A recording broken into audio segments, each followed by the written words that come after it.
अगं आई, आज मला तुला काहीतरी विचारायचंय. जसा शेतातला बैल स्वतःसाठी राबत नाही, तो राबतो कारण त्याच्या कष्टावर एका घराची भाकर अवलंबून असते. तसंच मी माझ्या बायकोसाठी काम करतोय, म्हणजे मी बैल झालो नाही. ज्या बाईने माझ्यासाठी तिचं संपूर्ण आयुष्य राबायचं ठरवलंय, तिचा थोडासा भार उचलतोय मी. गवताच घर माझ.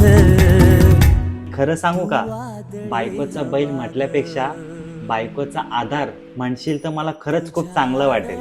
तर आई, आता सांग ग, तुला अजून काय बोलायचं आहे का? जवा तुला पाहतोस. झोपली वाटतं. हो, आज पहिल्यांदाच. आणि आई, बायकोचा बैल नाही आहे का? हो, बरोबर. बायकोचा साक्षीदार. तू मला अंगुरात